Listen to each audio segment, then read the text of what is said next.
What's up, all you sexy people out there? It's comic book day. What's your comic load look like? I'm in love with a hero.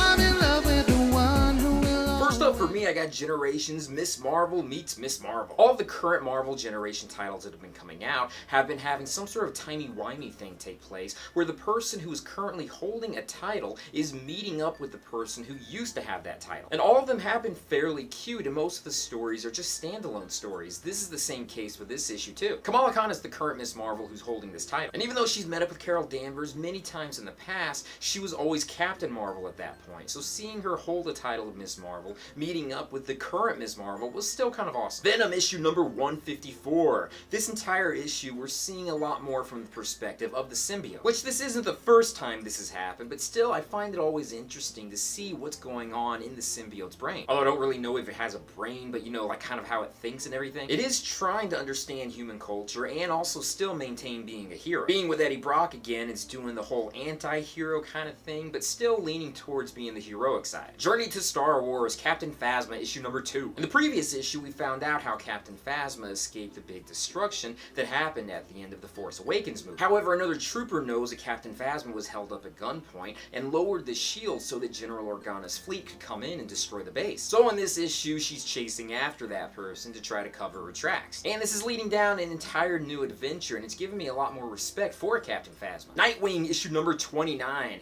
This is a tie-in to the entire Dark Knight Metal storyline. Nightwing is working with the Suicide Squad, and there's something pretty extreme at the end of the issue. Although this almost feels like an Elseworld title, because you know that not everything is going to remain the same, and things are going to change when the storyline is resolved. Mostly, at least. Batman, issue number 31. The War of Jokes and Riddles, part 5. Yes, this story is still continuing on. However, Kite Man finally proved his worth in this issue. Totally was not expecting him to really play a big role in this, but you know what? He really did. Superman, issue number 31. Lois Lane is trying to get an interview with Slade Wilson, also known as Deathstroke. Well, there's a little bit more to it than that, but still, that's kind of how it starts out. Obviously, things don't go down the path they expected to, and Superman being wary about everything is very rightfully so. Justice League, issue number 29. The future kids of the Justice League have come back into the past to try to prevent their future from happening. And they somewhat make it seem as though Wonder Woman is to blame for it, so they almost all try to gang up and take her on. But while this is all happening, the Aquaman from their time also traveled back in the past, and is also taken down each of the Leaguers one at a time. This is not exactly how I thought this storyline was going to play out,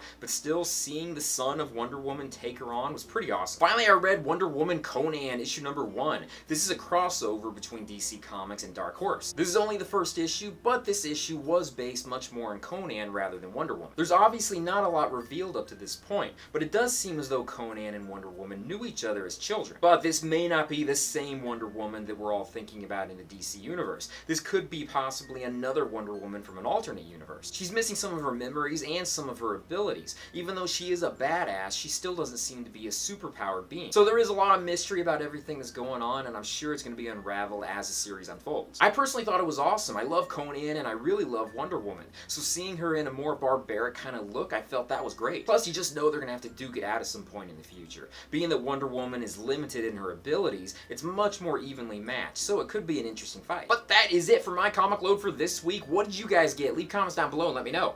Anyways, thank you guys for watching me in this video. Be sure to check out my Patreon site when you get a chance. Check out my social media sites, my websites, and everything else out there. Peace, love, namaste, and I'll see you guys later.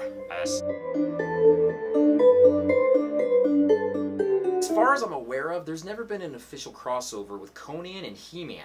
That would be really interesting. He-Man is based off of Conan, so seeing them team up together or fighting against each other, that would be something that I think would have been really epic.